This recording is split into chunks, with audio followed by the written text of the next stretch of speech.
Greetings and welcome to Just a Little Talk. We are excited today to have with us Bishop W. Darren Moore, who is the presiding prelate of the Mid-Atlantic Episcopal District of the AME Zion Church. We know that we are coming up on election year this year, and there are many questions that we need answers to as we go into the election about voter suppression and also systemic racism. And so we have invited our bishop with us today to just discuss these matters. And so we're excited about what he's going to share with us on today. And at this time, we just want to introduce him and just let him come to us in his own way. Bishop Moore.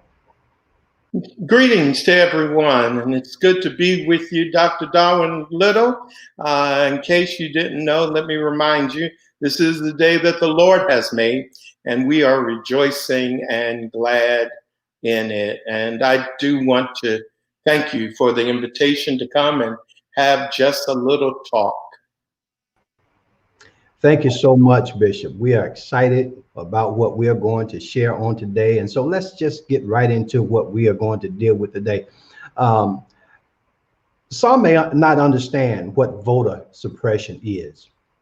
Can you please explain to our viewers what voter suppression is and how it relates to systemic racism? Certainly I will, but let me also, first of all, say that I want to celebrate the fact that you had the vision to begin this forum. While we are navigating our way through this pandemic, finding ways to keep people both connected and informed, as well as keeping people inspired, is such an important part of our ministry. And so I celebrate your vision for having this forum and for inviting various guests each week to come and share with you. I only have one issue with your program design, and that's that logo that you have for Little Talk, that star up there. It reminds me too much of the Dallas Cowboys. So you need to get a better logo going on up there. If you want to have a high ratings on your show. Nobody wants to watch anything that reminds them of the Dallas Cowboys. That's the reason why we should have a good show, because we are America's team, and so that the whole America ought to be watching us on today. Yeah, okay. I don't know what America you're talking about, but we'll let that go. But back to the serious question that you raised with regard to voter suppression. And it's very wise of you to make the direct connection of voter suppression with racism. But we also ought to connect it directly with the scheme of disenfranchisement of Blacks throughout American history. We ought to directly connect it with mass incarceration and with abject poverty. Because whether people realize it or not, there is an intersection between each of those items and voter suppression. Pay attention to who is trying to keep you from voting. That's the key issue. Who is it that's trying to keep you from voting? Because the fact of the matter is, when people try to keep you from voting, they have a larger agenda, which is why it is so important for us to constantly remind people of the importance of their vote. When people tell you your vote doesn't matter, or when young people convince themselves my vote doesn't matter, ask yourself, if your vote didn't matter, why is it that people are working so hard day and night to try to keep you from voting? The reason that people are working so hard to keep you from voting is because your vote does matter, because voting represents power. Voting has been the key to American citizenship from the very beginning. And that's why when the Constitution was first adopted in 1787, that the vote or the enfranchisement, if you will, was reserved to white male property owners. As it began to be expanded, there was also efforts to ensure that blacks in America could not vote, whether it was because for taxation purposes, they were designated in the Constitution originally as 3/5 of a person. But remember, it was not until the 15th Amendment in 1870 that blacks had for the first time, and black women did not get the right to vote until 1920. But in 1870, 5 years after the end of the Civil War, did black men have an opportunity to vote.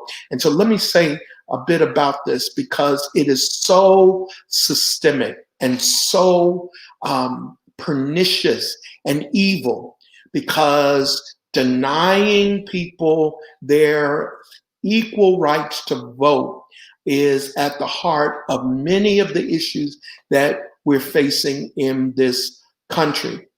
It was on the evening of April 11th, 1865, Abraham Lincoln stood on the balcony at the White House, and he delivered a speech to envision what America would look like now that the Civil War had come to an end. And he began to talk about a number of things that he envisioned happening. And one of the things he stated was that he wanted to work to bring a limited, and I need to be clear that it was a limited vision for some blacks to be able to vote, particularly those who fought with the Union Army and those in the South who could read and write, who were literate. And so it was by no means a complete enfranchisement for blacks in America, but that was his vision, that those blacks who fought with the Union Army and those blacks who were proven to be literate could vote. Well, standing in the audience listening on that night of April the 11th was John Wilkes Booth. And John Wilkes Booth said to his conspirator who was standing beside him, a man by the name of Lewis Powell, he said that means Negroes, and he used the pejorative, ugly term, the N-word. He said that means Negroes will have citizenship. By God, this is the last speech that Lincoln will ever make. And 3 days later, he assassinated Abraham Lincoln at the Ford's Theater in Washington, D.C. Now, why do I begin with that illustration? Because John Wilkes Booth understood that by giving blacks the right to vote, it makes them equal citizens. It shares the power of this nation. And not only John Wilkes Booth, but the heirs of the John Wilkes Booth mentality since that day to this very day have been pulling out all kinds of stops and using all kinds of underhanded methods in order to keep blacks from voting. And let me say that not only have, in many instances, they've built these hurdles to keep blacks from voting, but we ourselves oftentimes fall in the trap of becoming co-conspirators for our own disenfranchisement. And so voter suppression takes many forms. There's discouragement that contributes to the lack of voting.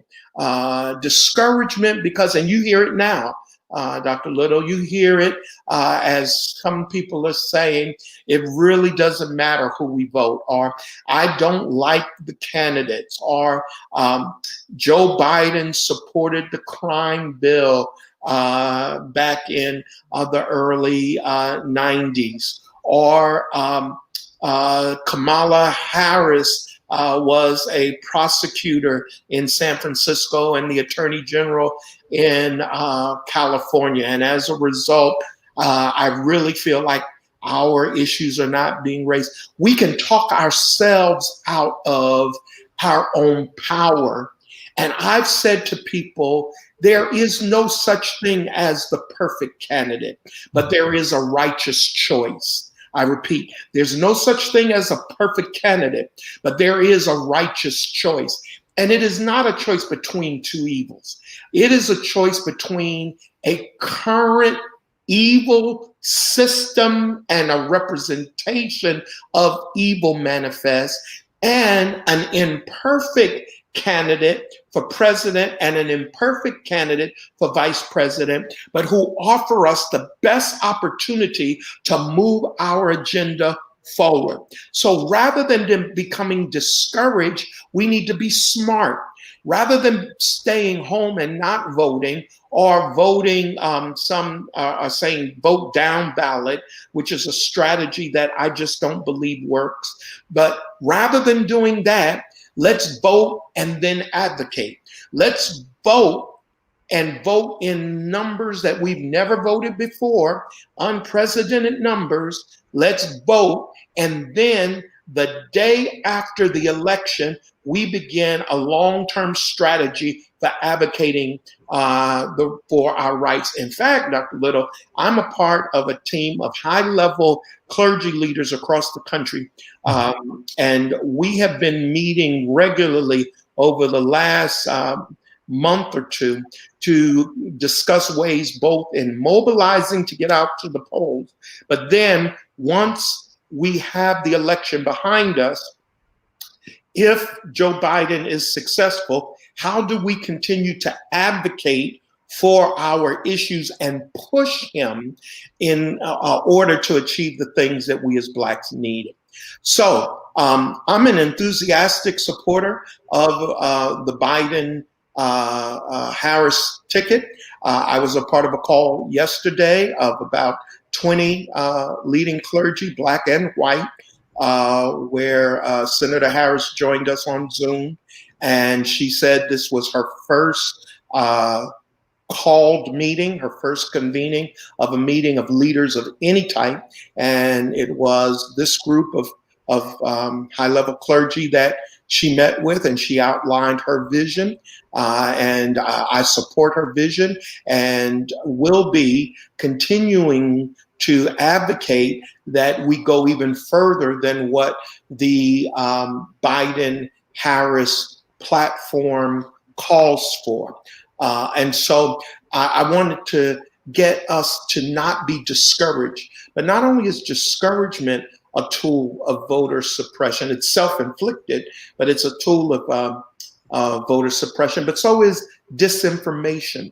Recently, it has been reported out of the intelligence services that the Russian government and its proxies have gone into high gear with the disinformation campaign.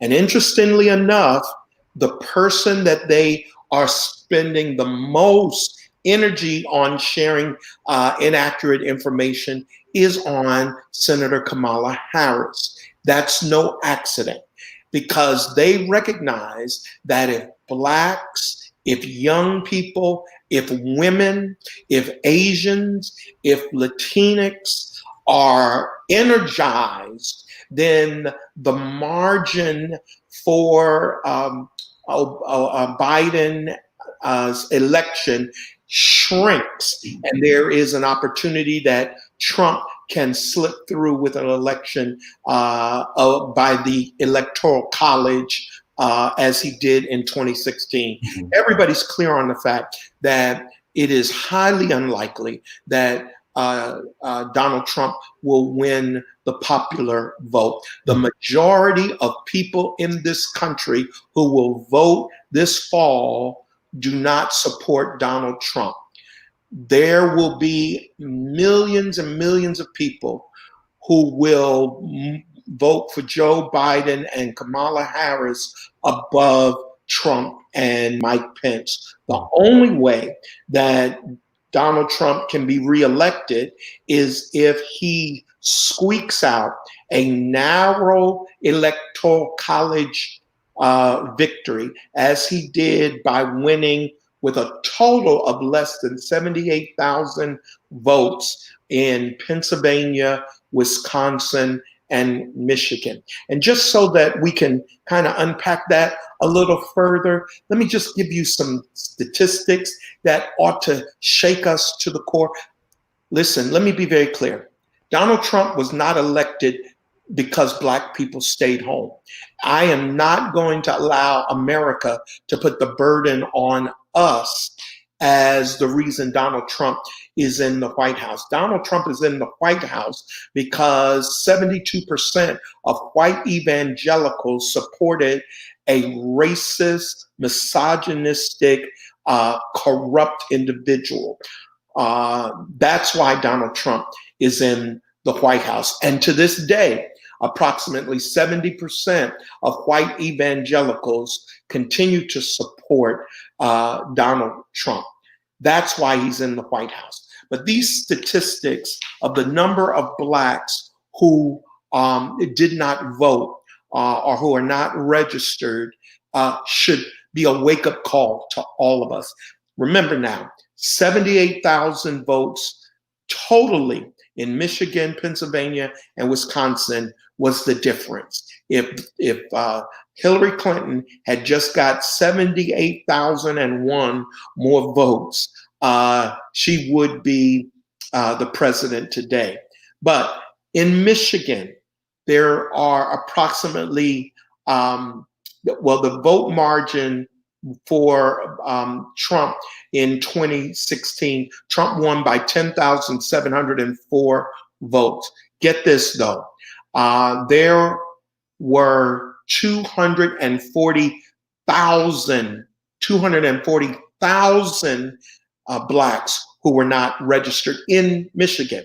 In Pennsylvania, Trump only won the state of Pennsylvania by 44,000 votes. There were 227,000 Blacks in Pennsylvania who were not registered. And just because you're pastoring in Virginia, and we're talking to a Virginia audience primarily, right now in Virginia, more than 311,000 Blacks are not registered to vote. I got to repeat that. 311,000 Blacks are not registered to vote. And that means that every person living in Virginia knows somebody who is not registered to vote. So we must do a full court press to ensure that we get everybody registered. So there's discouragement, there's deception, but then let me spend a few minutes talking about this disenfranchisement, because it's so pernicious and so pervasive. Because the Republican Party is not willing or able to use the power of persuasion in order to convince Blacks and other minorities to support their position, because their policies are so detrimental to our people, then rather than the power of persuasion, they instead use the power of suppression. They use the power of suppression. In fact, the senator out of Mississippi, and her name escapes me for the moment, but the Republican senator out of Mississippi actually publicly said that there are some people we don't want to vote. Actually said it, which is so anti-American, to intentionally build obstacles so that Americans cannot vote is not patriotic, It's not being a true advocate for liberty and justice for all. It is somebody who is blinded by the lust for power. So because they can't convince enough to support their candidates, they want to keep us from voting. But the Republican Party of 2020 has had forerunners. And 50 and 60 years ago, many of them were Southern white Democrats. But the fact of the matter is, ever since Reconstruction, and because your audience will know that during Reconstruction, after 1870, that when blacks were given the right to vote, there was a great number of blacks elected as senators and to the House of Representatives and state legislatures. In fact, one of our very own, Bishop James Walker Hood, helped to write the state constitution for the state of North Carolina, at the time one of the most progressive and inclusive constitutions in the country. And he would actually go on to serve as the assistant secretary of education for the state of North Carolina. And so there was a period of time immediately after the Civil War, during the Reconstruction period, and soon thereafter, that blacks began to come into powerful political positions. However, the racist whites in this country were determined to dismantle and to disenfranchise blacks of that power. And so they began to use a number of strategies to block access to the polls, be they literacy tests, poll taxes, but now it's gerrymandering, it's voter ID laws, it's purging registration rolls, it's reducing the number of polling locations so that people sometimes have to stand in line for hours and hours and hours before they can cast their vote. All of these very strategies are used to discourage and dissuade people from voting. So voting, voter suppression, racism, poverty, mass incarceration are all inextricably woven together to try to keep us as a people marginalized. Long answer, but it's a very important issue for us to be aware of. Amen. Thank you, Bishop. It was a great answer. And so, we are so thankful that you gave us those numbers, you gave us a little history. And so we needed that. And so it's good to know. And we in Virginia, we got to get on it. We got to get on it. We got to get people registered to vote, and not only just get them registered, but we got to get out and vote. And so Virginia, those of you who are listening with us today, listen, let's register and let's get out and vote. Bishop, we are about 78 days from the presidential election. And we already see Trump pulling out all of his dirty politics, such as attempting to oppose funding for the Postal Service to stop mail-in voting, and even saying that Kamala Harris was not born in the United States. What is your response to this? Yeah, Darwin, Maya Angelou said, when a person shows you who they are the first time, believe them. Those of us out of New York knew back in the 70s that Donald Trump was a racist. We knew from his intentional work to block blacks from renting in his properties that he was racist. We know that with the Central Park Five, he took out an ad to have capital punishment be inflicted on these 5 young boys at the time. And even once they were proven to be innocent, He still advocated that they would receive capital punishment, saying that they must be guilty of something.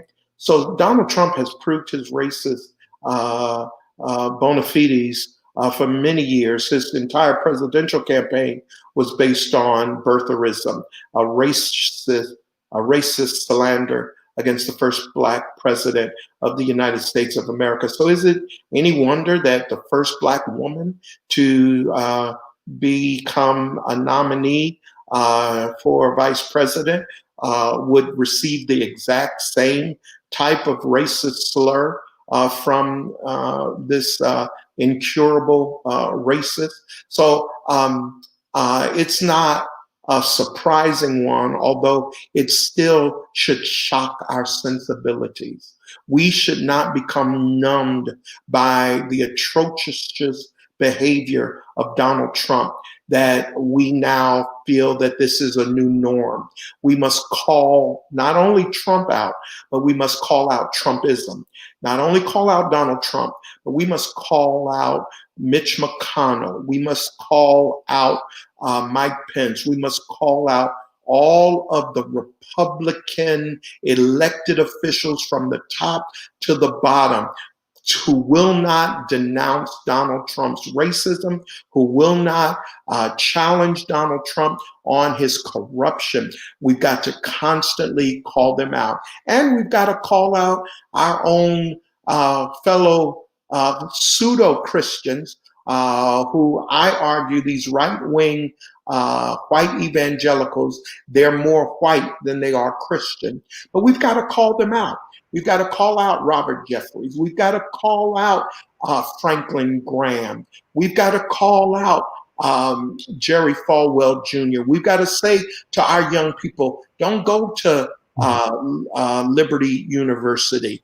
If you're at Liberty University, transfer out of Liberty University. Go to Howard. Go to Hampton. Go to Livingstone College.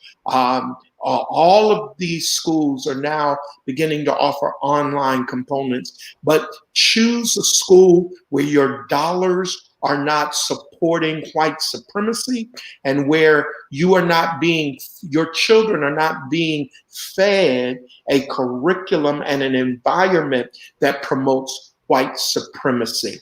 We have to call them out, because as long as they think that we'll sit around and sing kumbaya with them and they continue to support the most racist, corrupt president in American history, then we become complicit through our silence.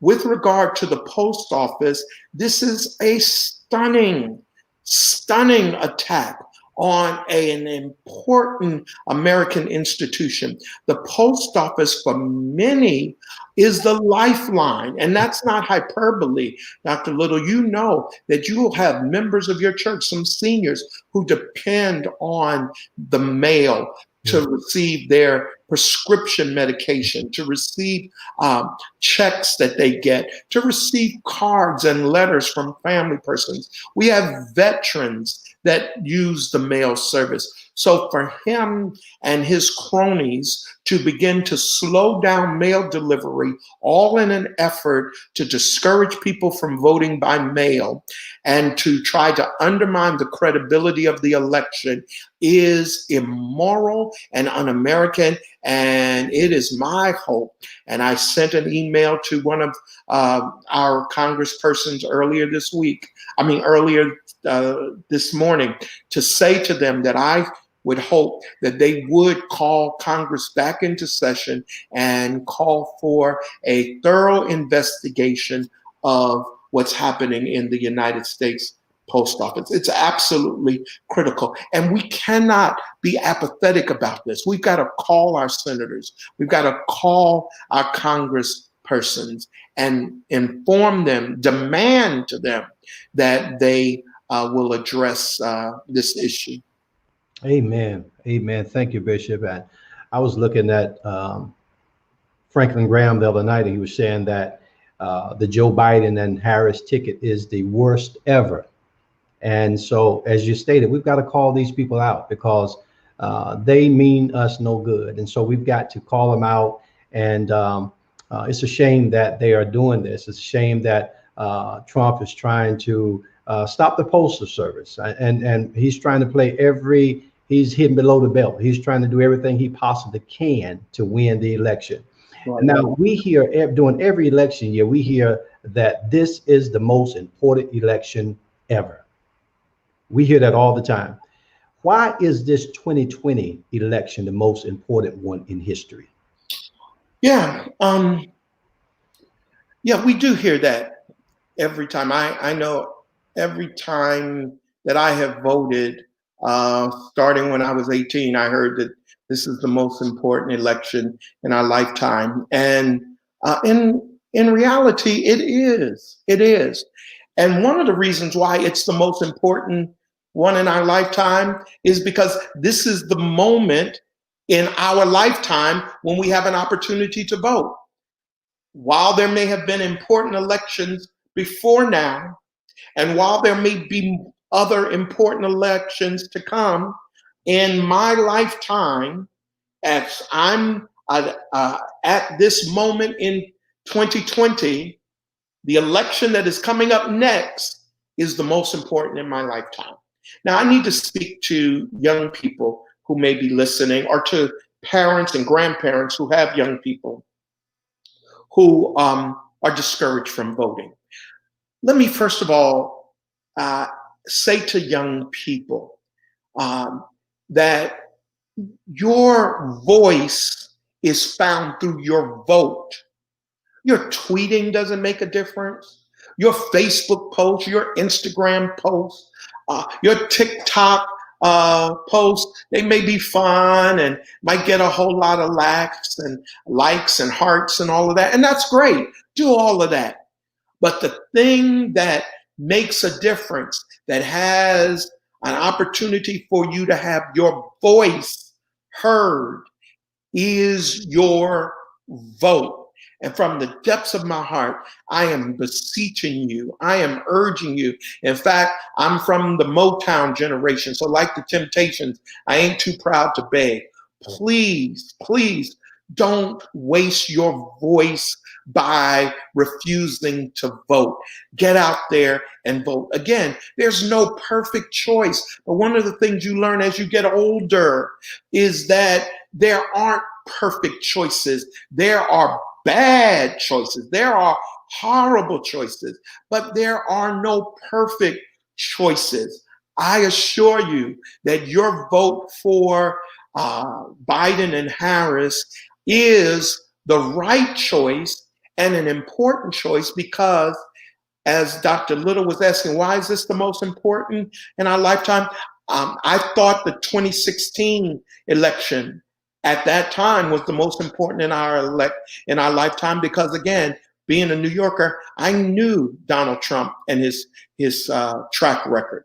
Well, can you imagine what it would be like if he is reelected and doesn't have to worry about facing the voters ever again? If you think that he operated as an autocrat and a dictator before, he will be unleashed. He will break any remaining norms. He will further degrade the standing of the United States in the world. He will dismantle what is the current posture in the world, working together with our allies. He'll do further damage to that. It will be devastating for this country if Donald Trump is elected to a second term. And let me say to you, first of all, if nothing else is important, young people, the moral fiber of this country is at stake. Do we really want the person sitting in the White House, elected to the highest office in the land, to be someone who spews divisive, racist language, who divides our country rather than tries, at least, to unite us? Do we really want a misogynistic, sexist person as the representative of this country? Do you want someone who your children can't look up to as an example? So the moral fiber, but also the Supreme Court is at stake. The fact of the matter is, if Donald Trump is reelected, he will likely have an opportunity to appoint at least 2 additional Supreme Court justices. That will be devastating for affirmative action, for voter rights, for getting some safety legislation with regard to gun ownership rights. This is critical because of not only the Supreme Court, but the federal courts.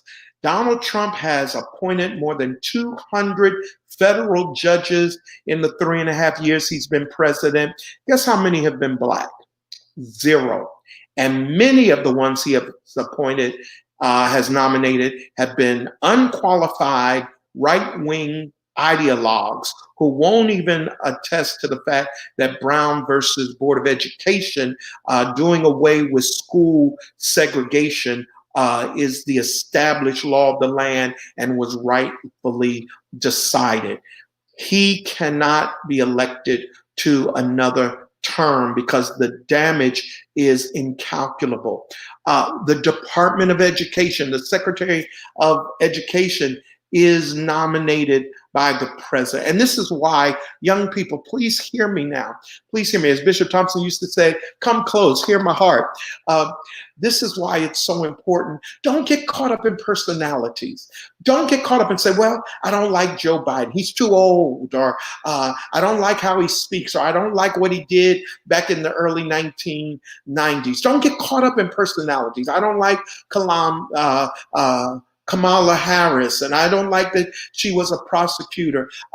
Don't get caught up in personality, because the fact of the matter is you're electing much more than just a person to be president and a person to be vice president. You are voting for the next nominee to the Supreme Court, who Joe Biden promises will be a Black woman. You are voting for the next Secretary of Education, who will advocate for public education for you and your children and our grandchildren to have quality education, pre-K programs for our children. You're voting for the Attorney General. We have a current Attorney General in Bill Barr, who has been the most hostile Attorney General to Black Lives Matter and in recent history. And the police brutality that is going on in this country, Bill Barr, rather than helping to reform police departments, is in fact propping up brutality in police departments. Between Bill Barr and Jeffrey Beauregard Sessions, who was Trump's first attorney general, they began to unravel the consent decrees that President Barack Obama and Eric Holder had implemented with police departments around the country to begin to implement fairer policing in our cities. There's so much that needs to be done. And it begins by having someone elected president who then brings in thousands of people into the government. And this is what our people do not get when they talk about just an individual. Biden, whether you get excited about Joe Biden or not. Listen, it's not about getting excited about Biden and Harris. And actually, I do get excited about that dynamic duel, Biden and Harris. But even if you don't get excited about them, think about the tens of thousands of people who will be brought in to a Democratic administration. Think about the people who will be making decisions about where money is allocated to alleviate poverty. What kind of laws will be going in on where dollars will go to help with housing, affordable housing programs and investing in inner cities and helping to develop small business opportunities. All of these are connected with who will be elected president. Thank you so much, Bishop. You were one of the organizers for the Act to End Racism rally in 2018 in Washington, D.C. How has this rally since then spoke to our nation in attempting to end racism? Yeah, thank you for bringing that up, Dr. Little. History will reflect that the End Racism rally that I was privileged to lead as chair of the National Council of Churches was the first time that the National Council of Churches convened the leadership of 38 of the main denominations in this country, representing over 100,000 congregations to come together on the Mall in Washington. It was a historic gathering on the 50th year commemorating the martyrdom, the assassination of Dr. Martin Luther King on April 4th, 1968. We met on the Mall with thousands, tens of thousands of people on April 4th, 2020.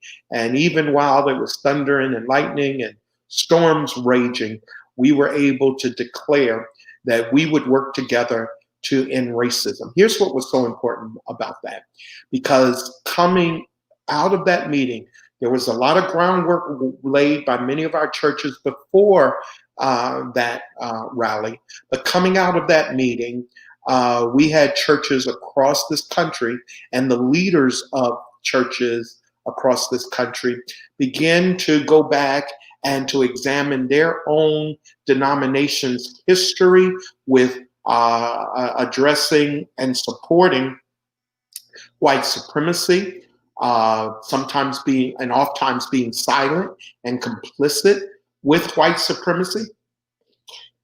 And then what tangible actions that they could take in order to address these issues. And so we have phenomenal Christian leaders, such as Bishop Michael Curry there, and members of the Episcopal Church in America, Bishop Elizabeth Eaton, and members of the Evangelical Lutheran Church in America.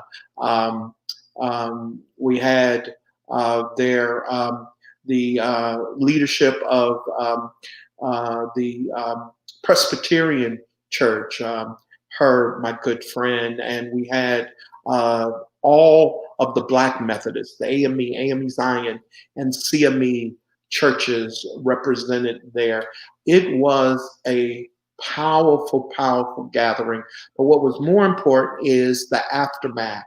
So churches have started doing some wonderful things. There have been statements of apologies made by many of these denominations for their role in white supremacy or their silence in the face of it.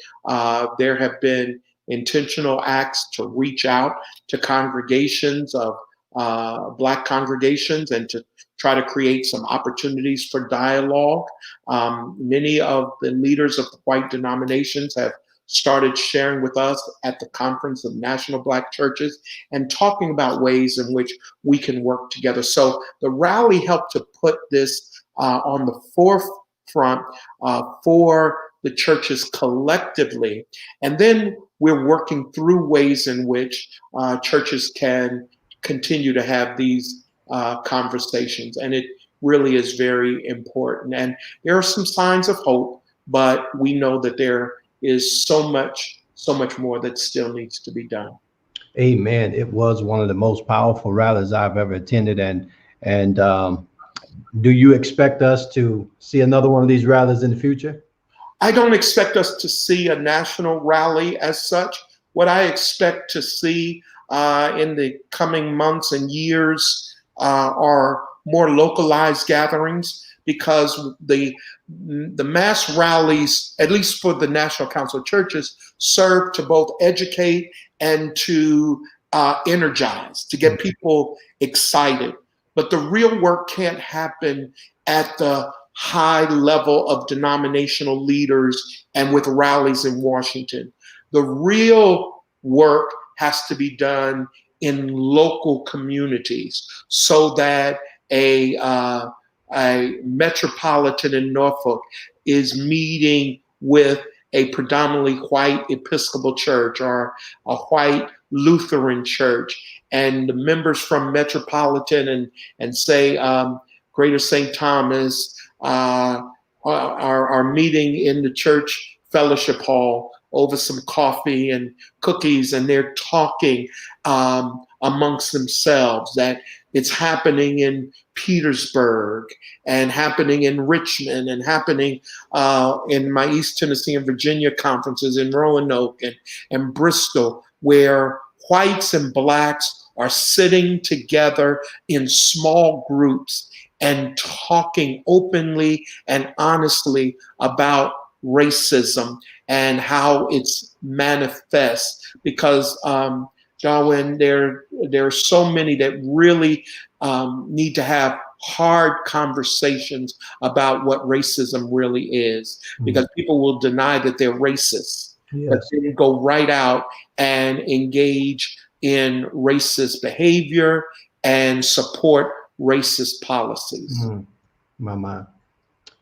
Systemic racism is everywhere.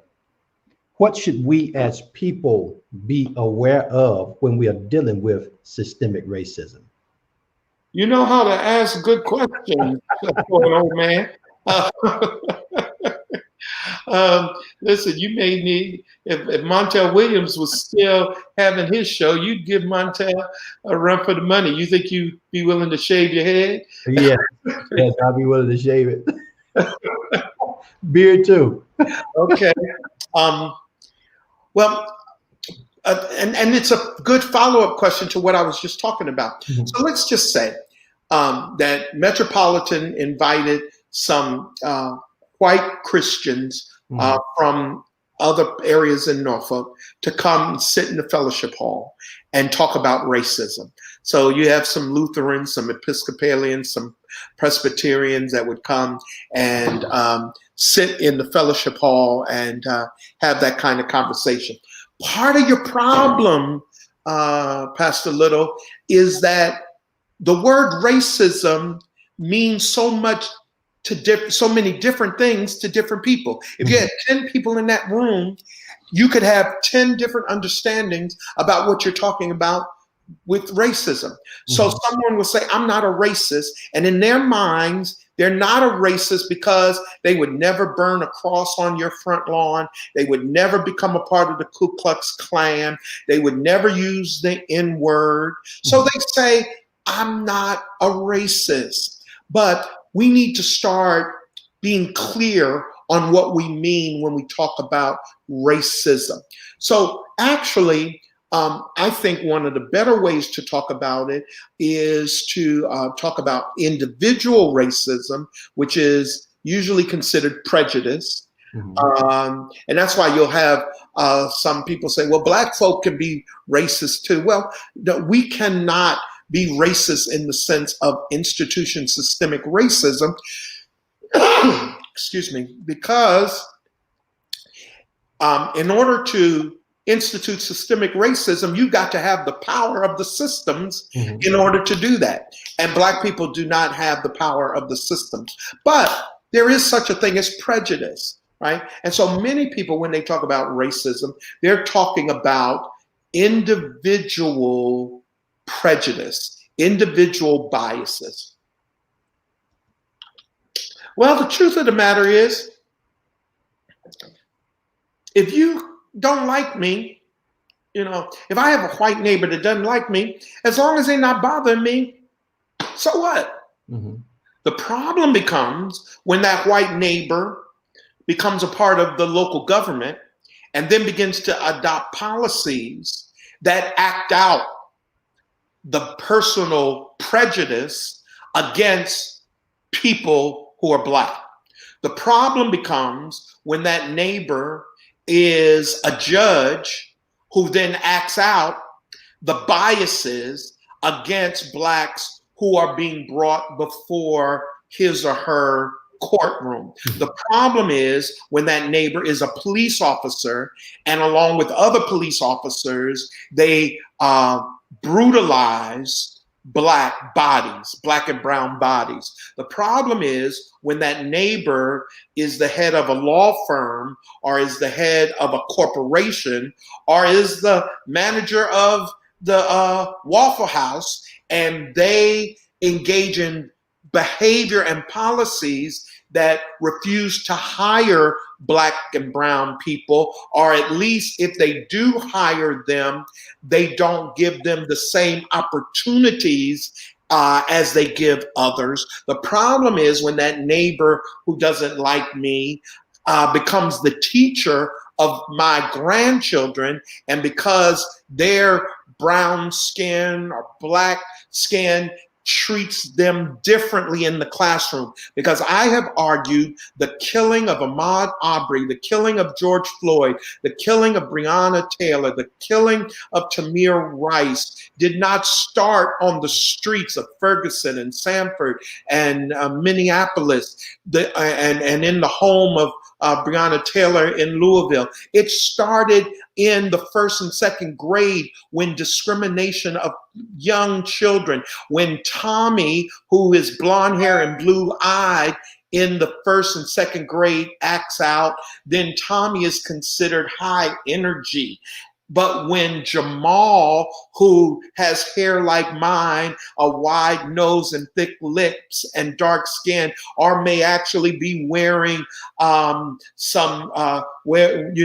wearing dreads, is acting up, rather than him being high energy, he's labeled a troubled child and sent into special ed, which then begins a process of teachers labeling Jamal as less intelligent than Tommy, and putting him on a track that he will be treated in such a way that he finds himself in special ed classes, and then put into less challenging environments for him to learn. Because Jamal, who may have been just as intelligent as Tommy or more intelligent than Tommy, was energetic and never was supported because of discrimination. That's when individual bias, individual racism becomes what I think it's most important to focus on, which is institutional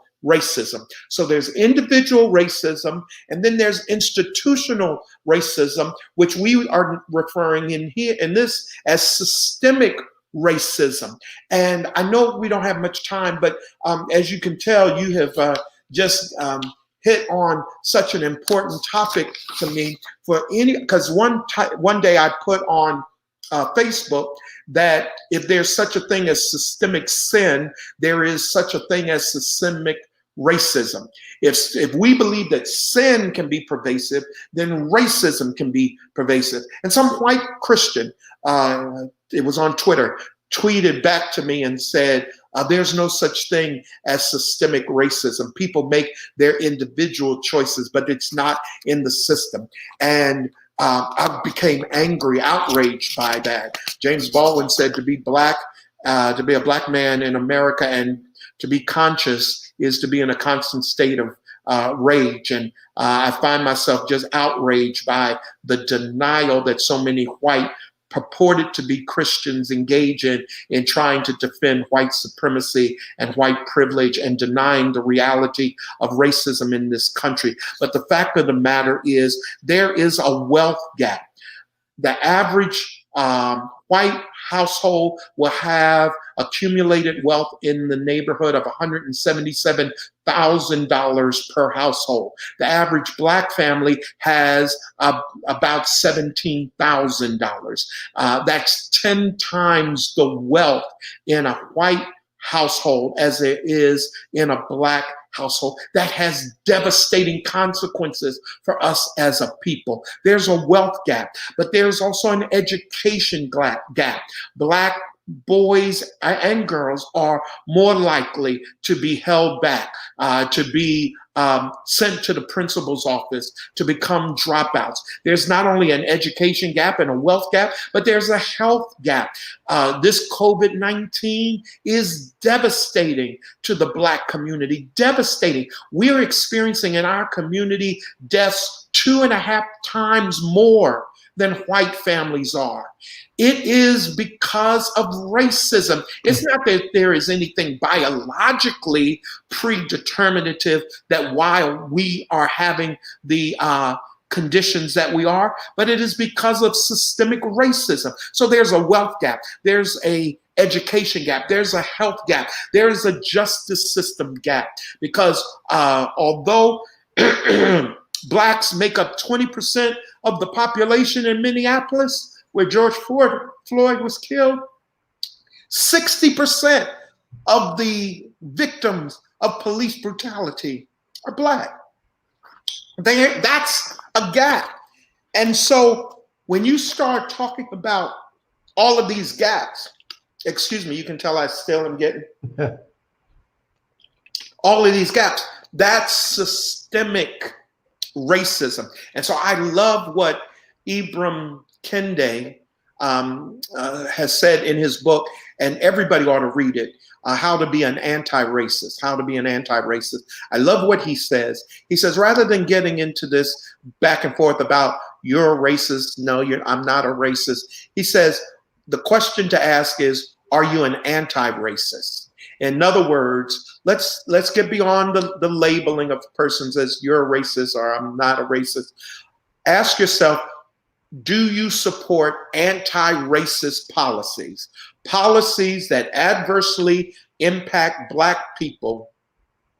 Are you working to dismantle those policies and support policies that help bring true equity to our people? And then, so we talked about individual racism, we talked about institutional racism, and then finally, I just should say, we also need to be aware that there's internalized racism, because Black people can believe the hype, believe the lies about us as a people. And if anything is toxic and poison, it's when we as Blacks believe that we're less than. And we need the validation of the white church or the white politician or the white store owner or the white culture to say that we somehow are people of worth. And that leads me right into the next question, Bishop. And all week long, I've been just really struggling with this. Vice President Joe Biden has selected Kamala Harris to be his running mate as vice president.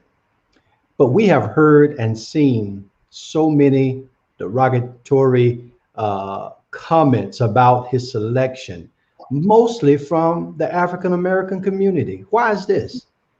What is your response to this? Yeah, well, let me say that honestly, we must acknowledge it feels kind of like deja vu all over again. When Barack Obama was running for president initially, there were a lot of Blacks that didn't support him. Early on, we tend to look backwards and we become bigger supporters afterwards. There were a lot of Blacks that didn't support Martin Luther King. Whenever our people start rising to previously unachieved heights, you will get attacks, and oftentimes from our own people. It is a part of internalized racism. But then those who criticize or critique Kamala Harris on her record, I think have a right to do that. I don't believe that we have to blindly support anybody. I just ask, what are you going to do? There's only going to be two outcomes after November. Only two choices. One is continuation of Donald Trump and Mike Pence, or the election of Joe Biden and Kamala Harris. There's no third choice. You know, so I just ask people, are you suggesting that any of the flaws and weaknesses in Joe Biden or Kamala Harris are more devastating to us as a people than Donald Trump and Mike Pence? Come on now. So let's get beyond personal attacks on Senator Harris. And if you want to discuss policies, have that discussion. But I believe if you have that discussion in an open and honest way, you will acknowledge the fact that, yes, she's not perfect, but she is a world of an improvement. Oh my God. There is just really no comparison between Kamala Harris and a Mike Pence. Who do I want looking out for the interests of my people? Kamala Harris or Mike Pence? It's going to be Kamala Harris every single day and twice on Sunday. Who do I want nominating Supreme Court judges and judges to the federal bench? It's going to be a Joe Biden, not a Donald Trump. And so I too get a bit angry with those in our community who just want to take pot shots, unfair pot shots at Senator Harris, either because of her ethnicity or because of they don't like how she talks. My God, please, let's grow up, and let's understand that we've got a choice to make, and it's either a choice to continue with the most corrupt administration in American history, or to push the reset button. And then, like I said, the day after the election, we get busy pushing the new administration to represent our people effectively. Thank you so much, Bishop. Thank you so much for those answers. Listen, how has voter suppression hurt the American people? And what can we do to end voter suppression? This is such an important thing. And this is why forums like this, and I want to encourage, if there are other pastors out there who are listening, and not just pastors, you can be a Sunday school teacher, you can be a class leader, you can be an auntie, you can be a grandmama or a grandfather. You could just get some people together on Zoom or on the phone and start talking about this upcoming election, because and somebody had asked the question about how do we inspire young people to get out and vote. We've got to connect what their vote means with what happens in their daily lives. Okay, you can't afford to go to college. Don't you want to have someone in the White House who is working to provide free college for 2 years to everybody in America? That's part of what Joe Biden is proposing. If your family earns under $100,000, the first 2 years of your college would be free. Hey, that ought to get that 18-year-old up and say, I need to vote. Policies make a difference. I have a son who was able to stay on me and my wife's health insurance until he turned 26, all because we elected a Barack Obama. If a Mitt Romney had won the election, or before that, if a John McCain had won the election, you would not have had Obamacare, health care for young people until they were 26 to stay on their parents' health care insurance. You would not have had protection against pre-existing conditions. And Pastor Little, as a pastor in the Black church, all of us got some kind of pre-existing conditions. So if you lose your health care prior to President Barack Obama being in the White House, you had to go out and try to buy health care. And because you had pre-existing conditions, Some companies wouldn't take you at all. And if you could find it, it was going to be extremely expensive. That happened because somebody voted, but not just on the presidential level, for Congress, for Senate, for governor, in your own state, in Virginia. The fact that blacks came out to vote in the numbers that they did got you a governor in place, Ralph Northam, who was able to, along with the legislator, later do away with the prohibition to people who had been serving prison time as felons couldn't vote. They couldn't vote. But actually, it happened, I think, under Terry McAuliffe. But because blacks voted and got in a Democrat as a governor, they restored voting rights to thousands of persons who had served time. We got to stop drinking the Kool-Aid that of people who are saying your vote doesn't make a difference. It absolutely makes a difference. They wouldn't be working so hard to keep you from voting if your vote didn't make a difference.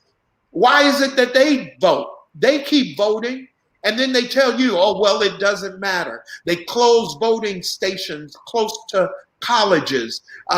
They close polling stations in black communities. They want to try to institute voter ID laws in Texas. You can vote with a gun license, but you can't vote with a student ID from a college. Now, how crazy is that? And now every young person ought to ask themselves, why is it that they want middle-aged white dudes, Bubba and them, who going around shooting up deer to be able to vote, but somebody who is at Baylor College or University of Texas or Bishop before it closed, you can't vote with an ID from your college. Come on. Listen, I get so fed up sometimes with these people who are woke and wrong. I want everybody to be woke. I love folk who are woke, but you can be woke and be wrong. So these folk who are woke and then say, well, I'm not going to vote because I'm going to withhold my vote to show them that they can't take my vote for granted. That's a bunch of gibberish, They don't talk about the fact that they said, well, all blacks, 90-some% of blacks vote for Democrats. You know why? Not because we love Democrats, but it's because the Democratic Party, although they're not perfect, and although they've been in the pocket of corporations as well, but when you look at the policies that they have been promoting, they have been more helpful to us as a people. They don't say to the white folk, where 70 and 75% of the white evangelicals have been voting for Republicans ever since Ronald Reagan, they don't say to them, they're taking your vote for granted. But we fall for the Kool-Aid. White folk can vote for Republicans. And in fact, ever since, I believe, Jimmy Carter, if not before, the majority of whites in this country have voted Republican for every single election. In fact, for president, Democrats have been getting approximately 43 and 44% of the white vote. It has been the black vote and Latino vote who has been, but primarily the black vote, who has been electing Jimmy Carter, Bill Clinton, Barack Obama. It has been the black vote that has been making the difference. And then in turn, we have a right to demand to Democrats, you do a better job than you have been doing in advancing our interests. We're going to make some demands towards reparations. We're going to make demands that DC becomes a state, Puerto Rico becomes a state. We're going to make demands about universal access to health care and making it more affordable and eventually getting to Medicare for all. We're going to make these kinds of demands, but for God's sake, we cannot be in a position to make demands if we don't elect the ones who are willing to have us in to the room to make these demands on them. And so that's what we have to do. Now, you asked, how do we end voter suppression? Let me just give you some clear, simple instruction. Right now, everybody today ought to verify that you're registered to vote. Start there. Everybody needs to do that. You can do that today. If you go to iwillvote.com, iwillvote.com. I repeat, iwillvote.com. If you go to iwillvote.com, you can then confirm that you are registered to vote. That's the first thing that we need to do. Then we also need to start advocating that we make Election Day a national holiday. That can be done. We need to have more mail-in ballots. Yeah, thank you for putting it on the screen. iwillvote.com. Go there. But let me also say to everybody out there, develop a voting plan. I repeat, develop a voting plan. So number one, you're going to verify that you're registered. Number two, you're going to know what voting ID may be required in your state. Some states might require a driver's license. Find that out before you get to the voting place. Know that ahead of time. Right now, mark the date on your calendar that you plan to vote and make it as early as possible. If your state has early voting days, mark the date that you will vote and take others with you to the poll. If you can do mail-in voting, mark the date that you will plan to do that. My wife and I have already, in the state of North Carolina, you have to send in a request for an absentee ballot. We have already mailed ours in. As soon as we get that back, we are going to, at the very first opportunity, have that sent in so that we can give enough time for our mail-in ballots to get in. For God's sake, do not wait till the last minute. Vote early. Robin Mines just reminded us, have a conversation with your families. That's what I was talking about before. I believe every pastor ought to have conversations with their church, even while we're not meeting in church buildings, on Zoom calls and during the Sunday morning gathering. Have conversations, share this information, give them the website, iwillvote.com. We need to have aunts and uncles and grandmamas and others to share information. And then if you are voting for the first time by mail-in ballot, or if you're a young person who's going in to vote, get a sample ballot for your precinct. It can be gotten online so that you can see it, so that you understand how to complete it accurately, so that you don't risk having your ballot discarded because of some errors on the ballot. So these are some important steps all of us can take in order to ensure that we vote. And I say to people, become evangelistic about your voting. In other words, make sure you're bringing somebody to the poll, or that you're picking up somebody on the way to the poll. Make sure you're talking to your family. My children will tell you that they get tweets from me and text messages from me. Are you registered? Don't forget to vote. Make sure you're following up. And then I tell them, and talk to all of your friends. We need young people, because you know the best people to reach young people? Other young people. Young people connect with young people. And so what about this? I've asked, as the bishop, I've directed every pastor, every church to have a voter engagement coordinator, right? Well, what if every voter engagement coordinator, every pastor, not only have an older person who's their voter engagement person, but what if they have a young adult or a youth who's 18 or older as the assistant voter engagement coordinator, because it's going to take the energy and the passion of young people to get other young people to vote. But we've got to do it. We can't just assume that people are going to get out to vote. You rightly say that we have 78 days before the election day, Dr. Little, but the fact of the matter is that voting is starting much earlier than November 3rd. Mail-in voting is going to be starting in the next few weeks. And we need to do as many mail-in voting as we can. We can bring our ballots physically into the Board of Elections. Some states, I know North Carolina included, will have early voting days, and you can actually go in person and vote. Be safe, wear your mask, do physical distancing, but let's make sure we vote early.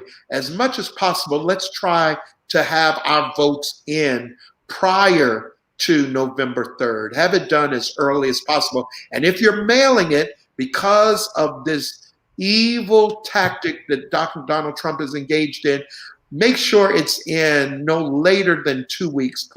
If you're going to mail it and not take it in to the Board of Elections, put it in the mail no later than 2 weeks before the deadline. Yes, yes. Thank you so much, Bishop.